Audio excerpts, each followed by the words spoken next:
time period. Right? So the angels only said, okay, don't do anything. You'll know when these things line up properly. It's the time to actually use it. Yeah. And, of course, I'm sure, not that you'll be alive, but... Yeah, D, of course, could calculate that was 400 years in the future. But he had a planetary dating system that would have put around this era to be a time when we were shifting from one planetary angel to another. So there are many ways that he would have understood how that would have worked. So, yeah, it's like, okay, they were pointing these higher intelligent beings from our DNA or connected to our DNA was pointing to this time period as a time period when our DNA would be in danger. And this language, this connection, this very strange computer system seems to have been specifically designed to allow us to survive, I don't know, this season of catastrophe, as Fulcanelli called it. Yeah, Fulcanelli did some work on that. And how is Fulcanelli connected? That's an interesting side street. Oh, yes. Well, see, Fulcanelli is connected through the amazing, unseen connection to Prague. And it's truly bizarre. But, briefly, Prague has this whole thing about being a new Jerusalem in Jerusalem. Mm-hmm. And there's a Templar church called In Jerusalem in Prague. And the stained glass windows of this Templar church have the exact same set of symbols as the Henday cross,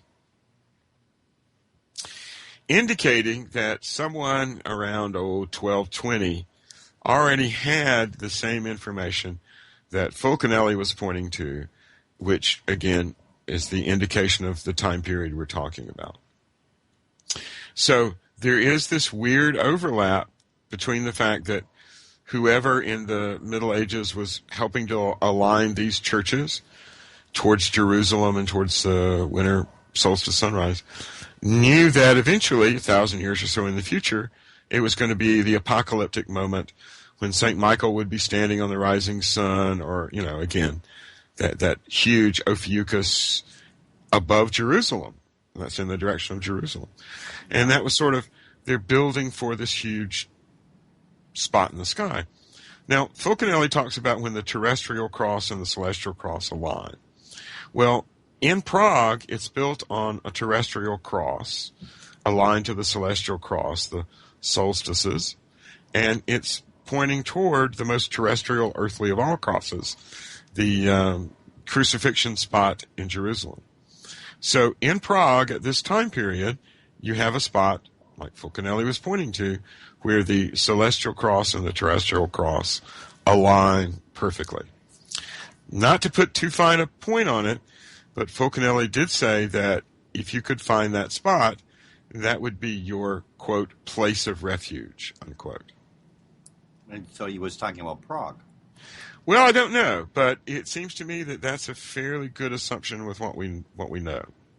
Or he could have been talking, okay. Could have been talking about Prague, and let's just say that Prague has more entertaining Hermetic images per square foot on its house fronts and church fronts and et cetera than any other place on earth. I can do a walking tour in Prague and have done this, and just simply gone to alchemical spots and walked all the way from Old Town Square to the castle. Wow.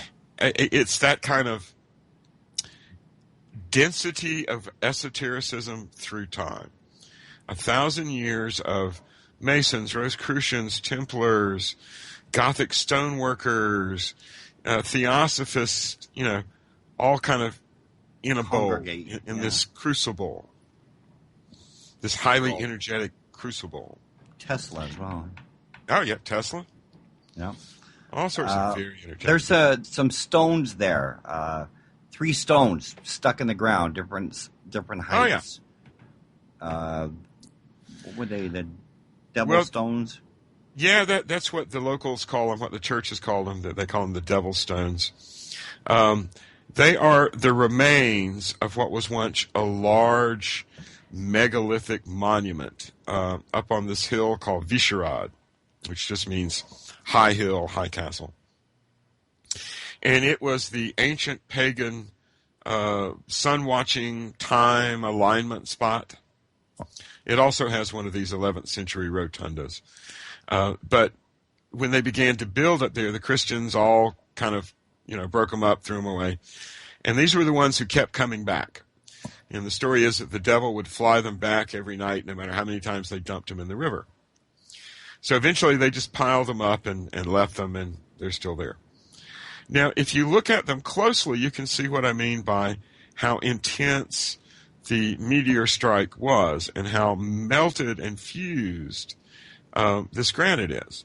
Mm. And in the granite, there are flecks of gold. In other words, you can just simply stand there and look at these stones, and you can see the alchemical process that happened spontaneously in the meteor strike. They're still right there. And they have an amazing energetic field if you douse them or use the electronic instruments. They're huge. Now, the story is that the pagan queen Libusa, who was a visionary, stood on that spot and looked across to the other hill where the castle is now, and saw a vision of this beautiful golden city whose fame would reach the stars. And she named it Praha, or door, which is doorway or threshold, portal. And so that's kind of the legend that's connected with that whole energy there on the hill and the stones and so forth. And it's a very deep and kind of pre-Christian and very magical way to look at the energy in this very amazing spot. Right. And you're actually traveling soon over to where are you going again? About a month? I'm going to be in Prague for a few months, and then southern France. We're doing the tour again. Yeah, I'm going to go do some research, finish up my Shakespeare, John Dee, Edward Kelly research in Prague, and finish up a couple of book projects I've got in the works. I'm going to be in the Czech Republic for the next few months. So after this book comes out next week, you'll have more books. Well, I'm turning all the Shakespeare stuff into a nonfiction and a fiction sort of version. It just depends on which one gets sold first, which one will get finished. And it's interesting to try to tell the story in a fictional way. You can get richer detail. You can give it more meaning than just reciting the bare facts and footnoting and so forth. So it's really fascinating. It's a very rich subject. But yeah, we have classes and workshops scheduled on the Enochian stuff right on through the summer of 2012. We have a few people from America who's coming over, but at this point it's mostly a European group, folks in Prague, folks in northern Italy, some good folks in Malta. Malta is also, interestingly, part of the story with the Knights of Malta and their alchemical connection, plus the megalithic structures on Malta and its connection to the whole. And how are how is that connected? Well, connected to John Dee and Kelly and the whole. At a time period when there was no other major grandmasters commandery in Europe for the Knights of Malta, there was one in Prague.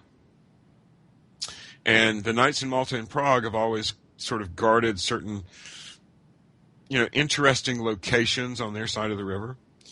And there is a connection between the Knights of Malta and the whole Henday, end of the world, Carrington event, alchemical process that circles between Jerusalem, Prague, and when they ended up in Malta. Now, okay. Malta is very interesting because Malta, not just for the Knights, but it has this amazing megalithic stuff that goes back to what we could really only call Atlantis, the previous high culture. Yep. There are structures on Malta that are predating any other standing stone structures anywhere in the world by a good 1,000 years. And there are underground structures that are older than that have these same architectural components that we really have no idea who could have carved them or what they were for. So there are a lot of connections going forward and backwards And again, all the way back to how we actually evolved back into something close to human beings after the last catastrophe. And then how do we survive the one that may or may not be upon us at the moment? Now, how did we evolve? I'm not going to let that lay there. Well, it appears that a group of caveman types stumbled onto something in Malta, and that something is these underground chambers, and there was a jolt to their DNA, and a huge evolutionary leap happened.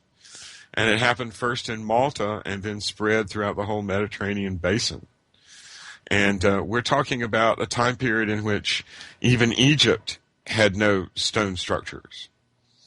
So it all sort of started in Malta and kind of exploded elsewhere within the next 1,000 years or so. Wow. So that appears to be the point where humanity got its DNA jumpstart from the 6,000 years or so of darkness after the last cataclysm. Tom, do you have a question? Yeah, I mean, again, going to a similar question, was there a connection between John Dee and Shakespeare and all these guys with the Templars as well? Oh boy, see, that's a really curious question. The Templars were officially disbanded long before this time period. But in Prague, in particular, very curious little remnants survived. I've traced a couple of literal secret societies, one known as the Brotherhood of the Circle, around Prague for 150 years before Dee and Kelly's time. So there were remnants of this same information held by both the Knights of Malta and these little underground groups like the Brotherhood of the Circle that Dee and Kelly in particular, seems to have been in contact with. You have to understand, Rudolph was such a crazy person that he attracted all sorts of other crazy people. And crazy is just sort of a metaphorical term. They even had an official alchemist guild. In other words, there was a guy who would check you out and see whether you were a real natural philosopher or whether you were a con artist. That's how many people they had coming through and presenting these ideas. So there was this huge ferment of ideas, huge sort of overflow of just all sorts of new ideas, all sorts of ways to do science and connections between science and spirituality, a real ferment. So in the midst of this, there had to be kind of ways to sort through it. So you had an alchemist guild. And that's where they checked you out. Yeah, and that's where they checked you out, and sort of, if you have a guild like that, then you have some sort of structure. But again, you have a structure that is sort of like, how should we say, based on certain ideas. And where do you get those ideas? Well, those ideas go back to the groups you can't see. The only successful secret societies are the ones that nobody's ever heard of, right? If you're a secret society and someone's heard of you, well, sorry, your usefulness is gone. Right. You ain't so secret, right? That's right. You ain't so secret no more.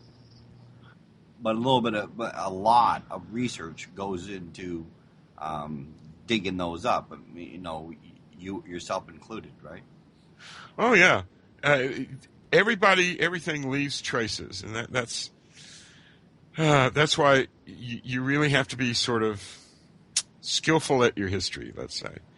Because if you know where to look, you can find traces of a lot of stuff that is not in the overview, that sort of fell through the cracks of the textbook version. Right. And in some places, it's just simply like keep asking a question till you get to the person who actually knows an answer. Right? Why is this street named this? And eventually you'll get a story. So, okay.